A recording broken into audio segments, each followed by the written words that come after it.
தம்பி, வர்ற வெள்ளி சனி 2 நாளும் நாள் நல்லா இருக்கு. இந்த 2 நாள்ல எந்த நாள்ல வேணாலும் கலச பூஜை வச்சுக்கலாம். தம்பி, வெள்ளிக்கிழமை அன்னைக்கே கலச பூஜை வச்சுக்கலாமா தம்பி? சரிங்க தம்பி, கடந்த 2 வருஷமா உங்க கையால தான் கலச பூஜை நடந்துச்சு. அதே மாதிரியே இந்த வருஷமும் உங்க கையாலேயே கலச பூஜையை பண்ணிடலாம் தம்பி. நீங்க என்ன சொல்றீங்க? அது எப்படி பெரியவரே? இந்த வருஷம் தம்பி கையால பூஜை பண்ண முடியும்? என்ன இவன் இப்படி சொல்றான்?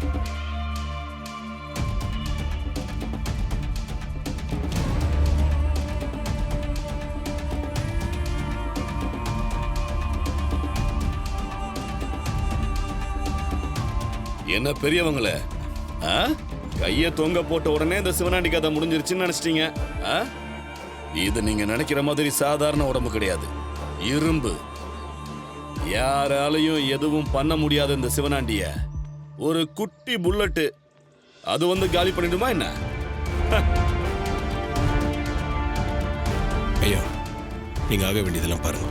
இந்த பெரியவங்களே, கடந்த 2 வருஷமும் இந்த தம்பி கையால தான் கும்பாபிஷேகம் நடத்தணும்னு கலச பூஜையெல்லாம் பிரமாதமா நடந்துச்சா இல்லையா?